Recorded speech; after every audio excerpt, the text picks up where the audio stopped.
વંથલી તાલુકાની વ્યાજબી ભાવની દુકાનોને સમયસર અને પૂરતો જથ્થો ઉપલબ્ધ કરાવવા બાબતે ફેર પ્રાઇસ શોપ એસોસિએશન વંથલી દ્વારા ધરણા પ્રદર્શન કરી વિરોધ નોંધાવવામાં આવ્યો હતો અને પોતાની અન્ય માંગણીઓ સાથે આવેદનપત્ર તૈયાર કરી જિલ્લા પુરવઠા અધિકારીને મામલતદાર વંથલી મારફતે રજૂઆત કરવામાં આવી હતી અને જો સમયસર અનાજનો જથ્થો પૂરો નહીં પાડવામાં આવે તો તારીખ 20 જૂન બાદ જથ્થો ઉપાડવામાં આવશે નહીં તેમ જણાવ્યું હતું। વંથલી તાલુકાના વ્યાજબી ભાવના દુકાનદારોના એસોસિએશન તરફથી રજૂઆત કરવામાં આવી છે કે છેલ્લા 6 માસથી તાલુકાની વ્યાજબી ભાવની દુકાનોની નિયમિત અને પૂરતા પ્રમાણમાં અનાજનો જથ્થો મળતો નથી। પરમિટ મુજબની રકમ સરકારશ્રીમાં સમય મર્યાદા પહેલા જમા કરાવી ચલણ જનરેટ કરવામાં આવે છે, તેમ છતાં ગોડાઉન પરથી જથ્થો મહિનાની અંતિમ તારીખોમાં એટલે કે તારીખ 28-29 દરમિયાન દુકાનોને પહોંચાડવામાં આવે છે।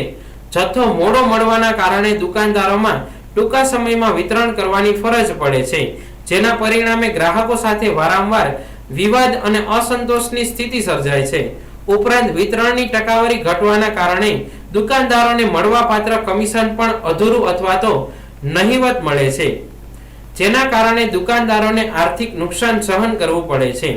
ગત મે 2026 દરમિયાન લેખિત તેમજ મૌખિક રજૂઆતો કરવા છતાં તાલુકાની આશરે 10 થી 12 વ્યાજબી ભાવની દુકાનોને મહિનાની અંતિમ તારીખોમાં જથ્થો મળ્યો હતો।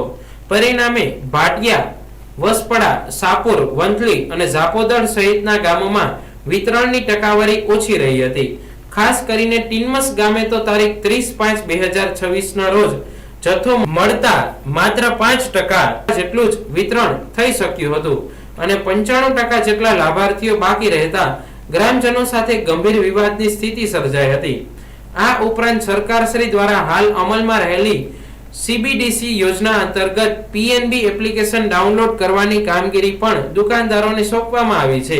જો જથ્થો સમયસર મળે તો વિતરણ દરમિયાન રેશન કાર્ડ ધારકોને એપ ડાઉનલોડ કરાવવામાં સહકાર આપી શકાય, પરંતુ જથ્થો મોડો મળતા વિતરણ કાર્યમાં સંપૂર્ણ સમય વપરાઈ જતો હોવાથી આ કામગીરી અસરકારક રીતે થઈ શકતી નથી। આથી માંગ કરવામાં આવી છે કે વંથલી તાલુકાની તમામ વ્યાજબી ભાવની દુકાનોને દર મહિને સમયસર અને પૂરતો જથ્થો ઉપલબ્ધ કરાવવામાં આવે। જો ચાલુ માસમાં પણ તારીખ 20 પછી જથ્થો મોકલવામાં આવશે તો તાલુકાના દુકાનદારો અનાજનો જથ્થો દુકાન પર ઉતારશે નહીં, જેની પૂર્વ જાણ પણ કરવામાં આવી છે। આ બાબતે તાત્કાલિક ઉચ્ચ કક્ષાએ યોગ્ય કાર્યવાહી કરી વ્યાજબી માંગણીઓનો હકારાત્મક નિકાલ કરવા વિનંતી કરવામાં આવી છે। નમસ્કાર, હું મેહુલ જાની, વંથલી તાલુકા એપીએસ પ્રમુખ। ગરીબોને મળતો સસ્તા અનાજનો જથ્થો છેલ્લા 3 થી 4 મહિના થયા વંથલી તાલુકામાં ગોડાઉન ઉપરથી દુકાનદારને ત્યાં મહિનાના છેલ્લા દિવસોમાં મળે છે, જેને લીધે દુકાનદાર પોતાનું વિતરણ પૂરું કરી શકતો નથી અને ગરીબ લોકો પોતાના મળવાપાત્ર અનાજથી વંચિત રહી જાય છે, જેને લીધે દુકાનદાર અને ગ્રાહકો સાથે માથાકૂટો થતી હોય છે। વારંવાર લેખિત અને મૌખિક અનેક વખત રજૂઆત કરવામાં આવી છતાં આજ દિવસ સુધી આ બાબતે પ્રશ્ન ઉકેલવામાં નથી આવ્યો, જેથી આજે અમે કંટાળી અને વંથલી ગોડાઉન ખાતે ધારણા ઉપર બેસી ગયા છે। જે પણ જવાબદાર અધિકારી જ્યાં સુધી અમને લેખિતમાં અમારી માંગણી અને સમયસર અનાજનો જથ્થોની બાંયધરી નહીં આપે ત્યાં સુધી અમે આ ધારણા ચાલુ રાખશું, એ જ અપેક્ષા અસ્તુ।